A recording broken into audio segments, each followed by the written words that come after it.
Et bien c'est tout le monde, j'espère que vous allez bien. Aujourd'hui on se retrouve pour la toute première vidéo de cette chaîne YouTube. Alors avant que la vidéo ne commence, je vous invite tout de suite à regarder dans la description ou voir même dans la catégorie à propos de cette chaîne. Voilà, puisqu'en gros ça explique toutes les vidéos qu'on fera et tout le contenu qu'on fera sur cette chaîne YouTube. Voilà, sans plus tarder on va commencer pour cette première vidéo. On est pour une review d'un manga qui n'est pas très connu comparé à certains gros mangas comme Dragon Ball, Naruto, One Piece, Fairy Tail, qui ont su très clairement s'imposer face aux concurrents. Donc voilà, on est sur un manga qui s'appelle Hellblade, qui est fait par JTU.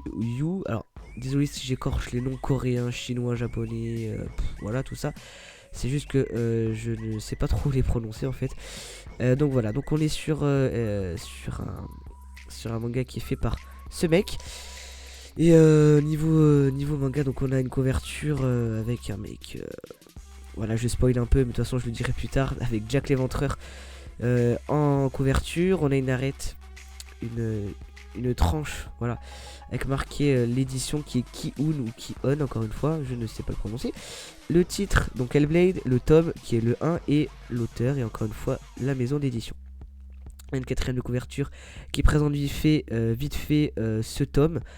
Donc seulement ce tome, et il n'y aura pas exactement la même quatrième de couverture pour tous les tomes. Donc voilà, par rapport à l'histoire, on est dans Londres 1888, à l'époque de Jack l'Éventreur, hein, très clairement. Donc les habitants savent que Jack l'Éventreur rôde dans les ruelles de Whitechapel, donc qui est tout simplement un quartier de Londres. Donc les habitants ont peur puisque la nuit, vous savez tous ce que fait Jack l'Éventreur. Eh bien, il mutile et assassine des gens, tout simplement, ses victimes. En gros, ce manga, c'est un manga gore, on va dire. À certains moments, pas tout le temps, hein. Dans le 1, il n'y a pas 36 millions d'endroits gore. Je vais essayer de vous en trouver. Il y a un moment, honnêtement, il y a un manga plus gore que je pense on fera une review, mais plus tard. Alors un exemple de goritude, lol.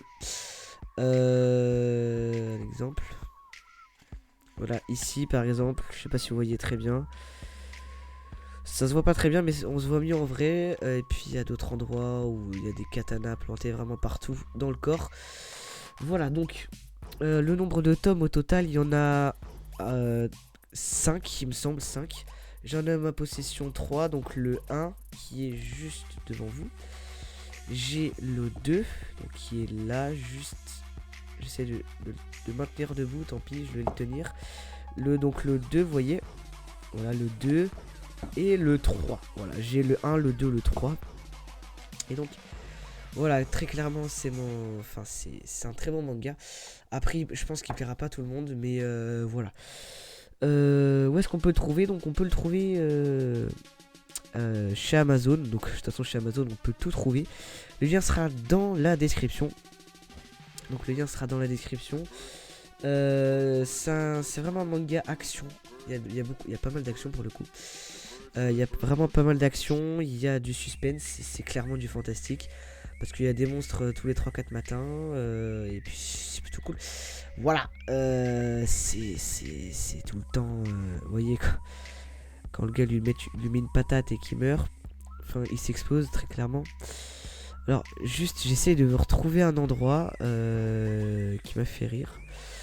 Parce que au début, on se doute pas trop de ce que c'est. Puis finalement, bah voilà. Je sais plus du tout où il est. Je sais plus du tout où est-ce qu'il est. Mais enfin, bref. Je sais plus. Bon, bref, voilà. Il est sorti donc combien, en février 2009. Il est sorti en février 2009. Et puis, vu qu'il n'y a pas beaucoup de tomes, le premier tome est sorti en février 2009 et le dernier, donc le 5, est sorti en octobre 2011. Là, vous voyez, je vous donne un aperçu du manga. Les graphismes sont. Enfin, les dessins sont plutôt cool, moi je dis. Il y a mieux, de toute façon, il y a toujours mieux, il y a toujours pire. Voilà, après je vous laisse découvrir par vous-même l'univers qui est Hellblade. Je pense que la meilleure façon de découvrir un manga, c'est de le découvrir par soi-même. faut pas laisser... Enfin, on peut pas découvrir à travers une vidéo. On peut se donner une idée, mais c'est jamais suffisant. Voilà. Voilà, et je vais vous présenter vite fait le dernier. De toute façon, je pense que c'est mieux pour vous que vous les lisiez, pour que vous puissiez vous faire un avis dessus, n'est-ce pas? What? Ah oui, d'accord, très bien, il a une lame plantée, j'avais zappé. Parce que ça fait un moment que je les ai lus, ceux-là. Je crois que je les ai lus il y a, je dirais, 2 ans. Allez, minimum 1 an, grand maximum 3 ans. Que je les ai lus, ces 3 mangas. Je l'ai pas fini, honnêtement, je l'ai pas fini, puisqu'entre temps, je lisais d'autres choses. Voilà, donc, Hellblade. Moi, je dis, achetez-le, n'est-ce pas? Bon, allez. Sur ce, je vous souhaite une très bonne fin de soirée, journée, tout ce que vous voulez. Puis je vous dis à la prochaine vidéo. Allez, ciao tout le monde.